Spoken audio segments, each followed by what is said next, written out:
Hello and welcome back to the channel. I'm Krashy, and today we're going to dive into a bit of a discussion talking about Predecessor, talking about some feedback, thoughts on the game from Soul Reaper, but as well as talking about the most recent update to AFK penalties, what I think about them, and yeah, let's go ahead and dive in with that topic first. So AFK penalties have been changed. It says, heads up champions, based on your feedback, we adjusted the severity of AFK penalties to make them stricter. We'll continue to monitor the impact of these changes and we'll make further alterations as needed. Thanks for your feedback and patience. I definitely wasn't the most patient on this one, and I think it's worth saying, like, my apologies. I get frustrated. I think that, like, one thing I really like about a meta is that I've had like candid conversations with some of the devs, and they're like, hey, look, we get it, right?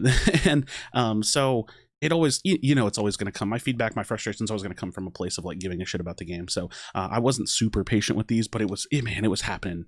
It was rough. I think this, in a sense, without being too hard, like I want to be mutual here. I'm really happy that this happened, but it actually feels like it came a little late to me. That said, let's go ahead and talk about it. Offense number 1, 10-minute. Offense number 2, 30 minutes. Offense number 3, 1 hour. I think that these are all pretty good. It's in line with what I would expect, because here's the thing. You have to give room for issues. Power outages happen, life happens, you know, if someone's dying and they need you, you got to go. If you're having a medical emergency or just any emergency, you got to go. You know, your internet's going to go out sometimes, but even though those issues happen, you can only allow a couple, 2, 3 of them, right? You really can't allow more than that because it's at other people's expense at that point. So in my opinion, it needs to ramp up a lot harsher than it does here, and I think that that'll eventually be something that we do, and for now I think that this is fine. It's going to perturb players from, you know, being bad actors and doing dumb shit like this in AFK in games, but first 10 minutes I think that's acceptable. Second 30 minutes I think that's acceptable. Third 1 hour I think that's acceptable. Fourth 1 day I think that's acceptable, and then honestly fifth, that's where I start stepping on the gas pedal. 3 days. Sixth, 7 days. Seventh, you know, 2 weeks, or you know what I mean, or even have like a 12-hour in there. Go from 1 hour to 12 hours to 1 day to 3 days to 7 days, etc., etc. Now the reason why is because there is like some kind of a reset fall off to this. I'm assuming it's a week, so let's assume, you know, on a Sunday the week started and you AFK, and then, you know, later in the day you AFK again, later in the day you AFK again, and like now you're on your third, you know, you're on your 1 hour timer, and then let's say like on a Tuesday you AFK again and it puts you on a 1 day lockout. You know, you can just keep AFKing during that week. It's like, do you know, you get my point? Like if you were to AFK on cooldown, you could just keep AFKing the whole week, and that's like, that's fucked up. So I do think that it should ramp up more. It's like, if people are making the conscious choice, they can't help themselves, right? They literally can't help themselves but to AFK. Get them out. Let's AFK for them. You know what I mean? So I think that I would ramp this way up, way up, personally. And I don't know if, like, we don't ever really need to get to permabans because you can just time ban them so harshly. Like you could literally give a 6-month ban. That's basically a perma. Because if they're interested in coming back, they're probably not going to allow that to happen to them again. And if they do allow it to happen to them again, good riddance. So personally, I think that this is still too lenient on the high end of offenses, but it's great nonetheless, because this is what we're trying to target. We're trying to target the early people to allow some people for mistakes, for issues, but then to start getting them the hell out of here. That's what I'm looking at right here. The fourth, you know, the 1 day offense, or the fourth offense, the 1 day ban. This is where it's starting to look good. Again, I would ramp it up more personally, but that's my thoughts. All right, let's dive into this post from Soul Reaper. Have not read it. I was just talking to him about it on his stream, so I don't know what's in here. I know that, you know, he was getting a little clowned on for run-on sentences, so that's kind of funny, but let's go ahead and take a look at it. So my feedback and thoughts on the game. I wrote a note. I want to note that while this is mostly feedback, this is just my opinion and observations. After hundreds of hours of gameplay, I'm writing this in hopes that the game improves and is not to bash the game. Most of the feedback might seem negative simply due to the fact that things are these are things I would like to be changed in the game and things the devs could improve upon to make the game more successful in the future. Also, please note I have no intention of no longer playing the game or having lack of faith in the game surviving, but simply giving my part and giving my feedback. That's all good. I gotta be honest, I've definitely lost a little bit of faith and a little bit of trust. But it's, you know, it's not like unrecoverable. It's just like I was like super praising Ometa, and that's like kind of fallen a little bit for me personally. Let's go ahead and dive into it. Matchmaking. This is a big topic. With AFK penalties being addressed, I think matchmaking might be issue number 1 right now. It's like, it's a mix between like lacking of progression and matchmaking.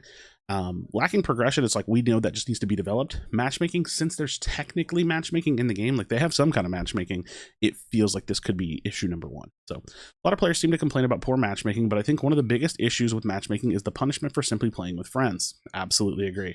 This is a lot of issues, and overall, I think the players that complain about playing against stacks are generally coping a little bit, or have been unlucky and got against a group of good players that, whether they were stacked or not, simply are just better players and thus end up winning the game. Okay, so I didn't think we were going to do this so early. I'm already instantly disagreeing to some degree, because here's the thing: there's got to be some kind of a middle ground with this.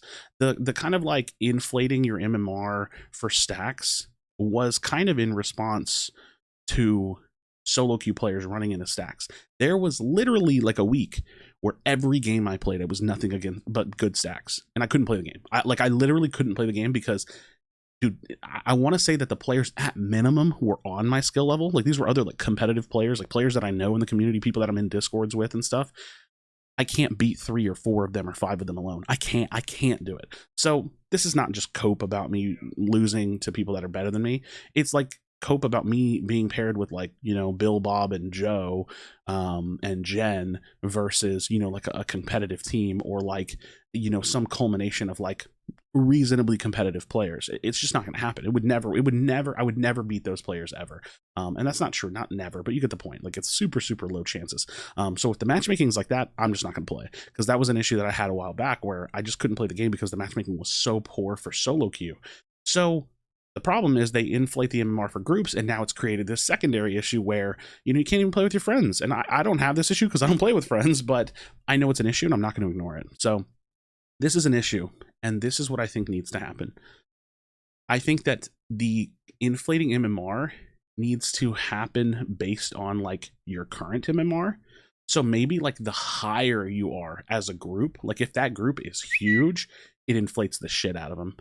And I think that if they're like a not so high MMR, like even like an average group, like it inflates them a little bit. Like I'm talking like an almost minuscule amount. Because I could play against those players, in my opinion, like a mid-range group of people. If they're in stack, like I could probably still play against them. I think it was the me running into like high MMR stacks that was like impossible for me to deal with. And if you're like a really low rated group, like say you're all new, or you're just like not, like y'all just aren't the best, like probably don't inflate them at all. So there's definitely some versions of solutions here that are good for solo queue and good for stacking, and it needs to be tuned. It's not like they could implement that now. Like I couldn't go to the devs and say, hey, this is how you do it, explain what I just said, and then them nail it on the first try. So it's iterative, but I definitely don't think it's like, oh, solo queue cope. I think that that's a little yikes. I think the penalty right now set in place from a lot of the whining of these players during earlier months of the game. I think the penalty right now set in place from a lot of the whining of these players during earlier months of the game has really turned off players from either trying the game or continuing to play the game. Okay, let me keep reading. Generally, the majority of casual players don't want to play games alone and end up getting penalized. In my opinion, a 5 stack of lower elo players should not be penalized, and stacking is really only an issue when it's high level players. Yeah, I agree with that are doing this, but in my experience, most of the high level players either currently don't play, or they play solo or duo as they find it to be too easy playing in a group of 5 people. So this is an important note right here. Like currently, you know, the high level players don't play or don't play in stacks. That took a culture shift. It used to not be that way. Originally, every good player only played in stacks. We had discords where people would specifically spam like at here, and they would ask, hey, other high level players, who's playing right now? And they would just create stacks on cooldown. And it was the norm, or full teams would play together.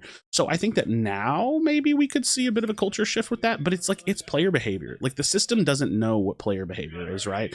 Like a matchmaking system is never going to know if a current region is being more stack heavy or not. I think like as high level players kind of like recognize their skill, people naturally pull away from 5 stacking because it does get boring over time. Like winning every game is fun. Let's not pretend like it isn't. But winning every game and like stomping and getting 10-minute forfeits, and like that's not that fun. It gets old really fast. So I think that the culture for that died down a lot. So again, my same thought, like, yeah, high level players, I don't think would stack that much, and I think that'd be fine. Another reason this is a negative experience is it limits the ability to veteran players to not play with new players, so they might bring in streamers, content creators to do viewer games, as inflation will simply make the games unfun for these players and create frustration for them, while also generally being boring for the players that are against them, since the games are pretty one-sided. My solution to this would be to have very minor elo inflation for playing with friends, and if possible, have it increase with the amount of higher elo players you have. Yeah, I agree. I think the system should also favor a majority of the group. If you have 4 new players with 1 vet player, they should generally be against players close to the 4 new players than the vet player, for example, or vice versa. If you have 4 vet players with 1 new player, the system should side more towards the veteran player elo range when matchmaking. So this is getting really specific. I don't even know if this is possible. Surely it is, maybe, but this is one of those, like, I feel like a big ask. It's like, oh, the system should be able to know and create inflation based on the group, and then it should know if the group is veteran players or not. And it's like, I don't know if the system's going to do all that. I'm speaking completely out of ignorance. I have no idea if a matchmaker can do all that. But yeah. Another thing with matchmaking I see a lot is people complaining about the elo of players that are in their games. You have to understand that the API websites are not 100% accurate, and that complaining about these issues, especially with a smaller player base, isn't going to do anything, nor is it going to fix the games you get. I think a lot of players also don't seem to understand you aren't supposed to win every game. If the system is working perfectly and you're at the place you were supposed to be, you'll have a 50% win a loss. Now, I do also understand not every game is winnable, and this is where it gets frustrating, especially combined with things in the next section about AFK and draft dodging. So, I need to get to the elo thing, the elo range with matchmaking. So here's the thing. Let me pull up Ometa City. Actually, I think my Ometa City is probably in a perfect place to show you something. Let me show you this last game I played last night, and I'm going to explain something. So, this is the game I played last night. My team was defeated. We had a 1661 average MMR versus a 1620 average MMR. It's pretty good. Like, that's a pretty close average. The problem is I'm 2250, 2240. Now, you can revert back to what he said. The elo range, like, oh, it doesn't matter, right? Like, are complaining about the elo of the players that are in their games, right? Like, so that's essentially what I'm doing. But let me explain. So, yeah, I'm 2200. My lowest teammate is 1385. Our carry 1558, blah, blah, blah, blah, blah. Their highest player is 1900. It doesn't matter what this number is. This number is a placeholder, irrelevant thing. This number just means high skill, lesser skilled, slightly like lesser skilled from that. So it's an irrelevant number. The numbers don't actually matter. What matters is who are the 10 people in the game. And that doesn't change just regardless. If this number was 10 and this number was 9 and this number was 8, it would still be the same thing. Does that make sense? Like, it doesn't matter what the actual number is. The number is just a numerical representation. Let me show you something. I feel bad for doing this, but I don't know how else to do it. I don't know how else to do it. Let's look at my win rate, 68.4%. Let's look at my carries win rate, 48%. This is void of elo, right? This is completely void of MMR and matchmaking and the discussion of elo and MMR. It's irrelevant. But what you can see is a skill discrepancy. You can see that this player, first of all, hasn't even played the game in like 2 weeks. But on top of that, he doesn't win that much. And you can see that I play and win a lot. And I do win a lot. I win the majority of my games. So it doesn't matter what the number is. And like, using the number is the same way that the system, or like that this system, not the in-game system, because this is just a website. The same way that this website is just creating a number for visual representation to put us on averages over here. It doesn't matter what the number is. Again, this number could be 10 and ours could be 12, and it's still the same exact representation. So you absolutely can complain about the matchmaking based on what you see on these websites. I keep seeing people say something along the lines of, "Oh, we can't really complain about the matchmaking." Yes, I can. I'm looking at it. I can absolutely complain about the matchmaking. These players are not on the same skill level as me, and so you absolutely can complain. And some of them are reasonably close. I think I don't know. For visual representation, 2200 to maybe 1600, that still feels like a big stretch, but like, maybe, right? Like, maybe for a pub casual version of a game. But dude, this is a wonky match, right? Let me look at their lowest players. I'm curious what their lowest players win rate is. 47%. Like, dude, we're playing different games. You know what I mean? So you absolutely don't need to look at the elo or the MMR to make an assessment. You can just look at the other variables on their accounts, right? Like, you can just look at these players' win rates and say like, oh dude, I am clearly a more consistent, better player than these other people. And that's not for my own ego. It's just the truth, right? Let's take a look at a couple more. Denim, good player, 54%. 52%. Like, so yeah, I don't know. That's my point when it comes to, like, I think anybody that's looking at MMR, it's like a little short-sighted, but it still has some purpose and meaning. And people say like, oh well, this is just Ometa City's MMR. It doesn't actually correlate with what the in-game MMR is. It's like, it's irrelevant because they're still in the same game. If the let's say hypothetically, my Ometa City MMR is 2242, but my actual hidden MMR in the game is 2000. Or no, let's make it simpler, that at 2042. So 2242 Ometa City, my in-game MMR hidden that we don't know is 2042. Well, just take 200 off of everybody. You know what I mean? Just subtract 200 from everybody. It's the same thing. The number doesn't actually matter. What matters is what match was made. That's what matchmaking is. What match was made? This match was made. We can see it. You can see that it was made. So matchmaking is bad. It's objectively bad. And I now here's the thing. Let me be clear on my opinion of matchmaking. Could it be improved? Yes. I think it takes players to improve matchmaking. So it's an issue, but it's an issue that is like one of those early access growing pains. So I'm not sitting here saying like they need to fix it right away. It's like, no, I actually don't know that there's a fix right now. I think we got to wait. I actually think we just have to wait. And there's not much more we can do about it. So that's my thoughts on matchmaking. All right, let's talk about AFKing. AFK dodging. I know AFKing has been addressed since I wrote this. However, I think dodging is still worth keeping this paragraph here. True, dodging is a problem. I think there seems to be a larger amount of dodging recently, since I guess there's no penalty for dodging. So this should be changed. There's a point to be made where it happens due to internet occasionally, or the lobby breaks and everyone gets to set the main menu. But deliberately dodging in draft for some reason, someone picks something you don't like, or you didn't win the 50-50, so you leave and immediately queue up again, should not be possible. I agree, and should carry some type of penalty. My expectations for this would be as follows: first offense 1 minute, blah blah blah. Right? I agree. I think that, like, if you're dodging games, you need to get penalties for it. You don't need that much control, and just play the game. Play the game. Like, what the penalties are, they need to be less than AFK penalties, but they need to be good penalties, right? So you can kind of take a look at his penalties if you want. 5 minutes, third offense 10, fourth 15, fifth 60. I think these penalties should not reset till 3 to 7 days after your last offense. This is something that I think should be in place and would help start more games faster. There have been times I've been in queue for over 30 minutes due to constant lobby dodging. Yeah, it happens.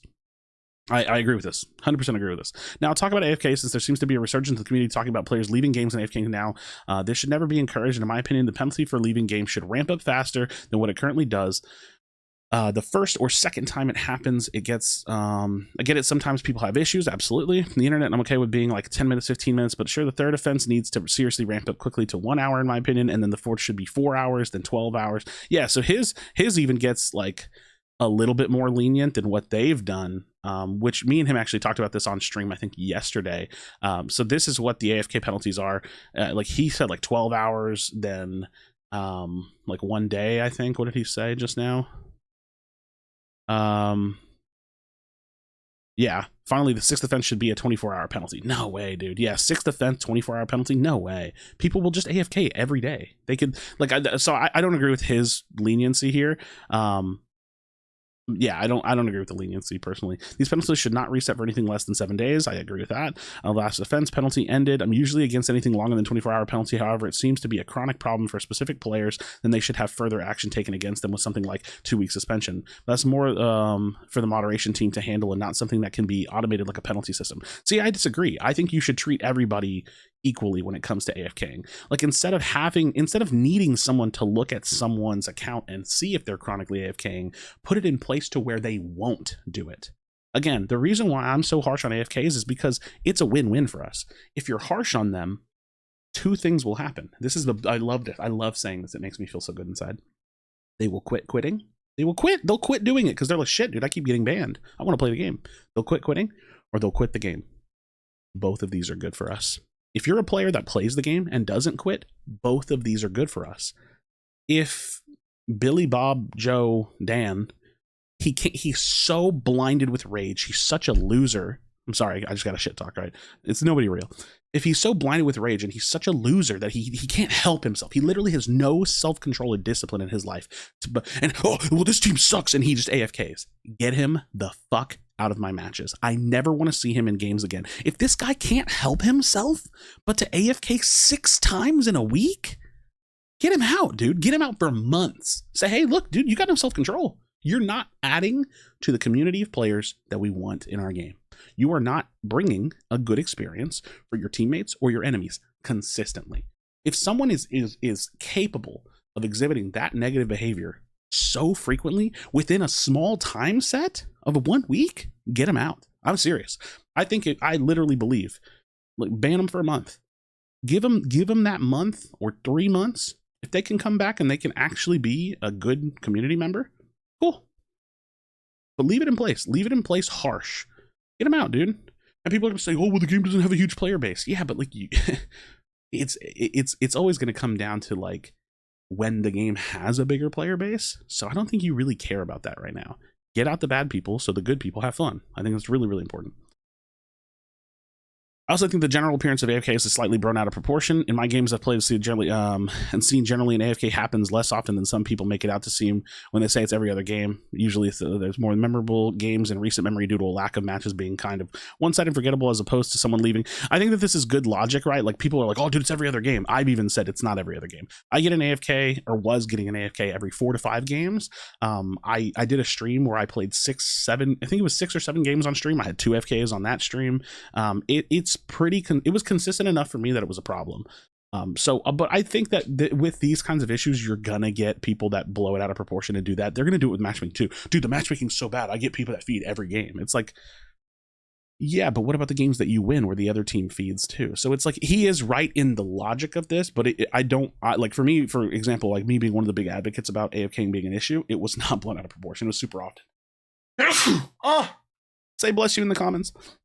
So yeah, or balance back and forth. Another thing to note with AFKs is that if you DC in a match, let's say for 5 minutes of return and then play the next 15, you can still sometimes be hit with the penalty. In this situation, you should not be penalized, in my opinion, since there are multiple reasons it might have taken so long to return. Yeah, I kind of agree with that. I don't know what it takes for a system to recognize that you came back and played the majority of the game, but like, let's say you AFK for X amount of time. If you come back and play for more than you were gone, I think the system should recognize you're there. I'm not sure the threshold of how long you should have to be back and play the game, not get penalized after returning, but something like this would be nice, in my opinion. Yeah, I agree with that. I agree with that. So that's my kind of feedback and thoughts on Soul Reaper's posts.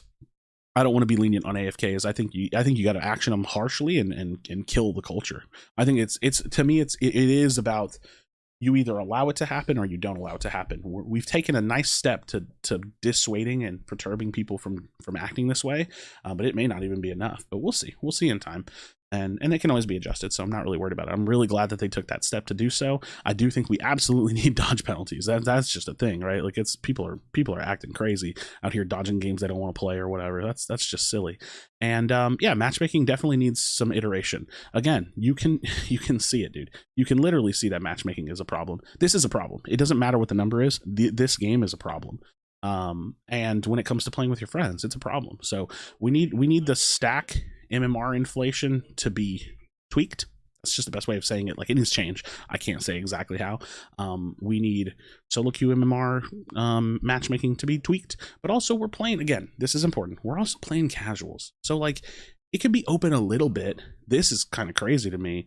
Maybe it's not. I don't know. There's like a 900 MMR difference. Like, I'm 68% win rate or whatever I am, going with people that are negative win rate. It's tough. It's tough to think that I'm going to carry that game, especially when I'm playing tank Grux. You know what I mean? I was trying out some tanky Grux, and it did not work, dude. We ended up getting really smashed. I mean, look, you can see I was 3-9. I didn't have my best game either. We got smashed that game. It sucks. But yeah. Those are my thoughts. That's my feedback. I think that the game is still going in a great direction. I'm always going to continue to say this until it's not true. I always say exactly how I feel, so keep that in mind. I'm very candid. None of these issues are existential. I don't think the game is dying in a poor spot. It's gonna die. I have lost faith in the devs a little bit, but I'm cautiously optimistic. The game, I do think, as much as I hate to say this, I do think that this is going to be a game that either DOAs on you know, like the first couple months, it's not really DOA. It's either going to grow really fast and like do well, in my opinion, or it's like not. But we'll see. I think it just comes down to what the product is when they release it. So we'll see. Friends, thank you so much for watching. Drop a like on the video, subscribe for future Predecessor content. As always, be sure to comment below. Tell somebody you love them. And I'll see you in the next video.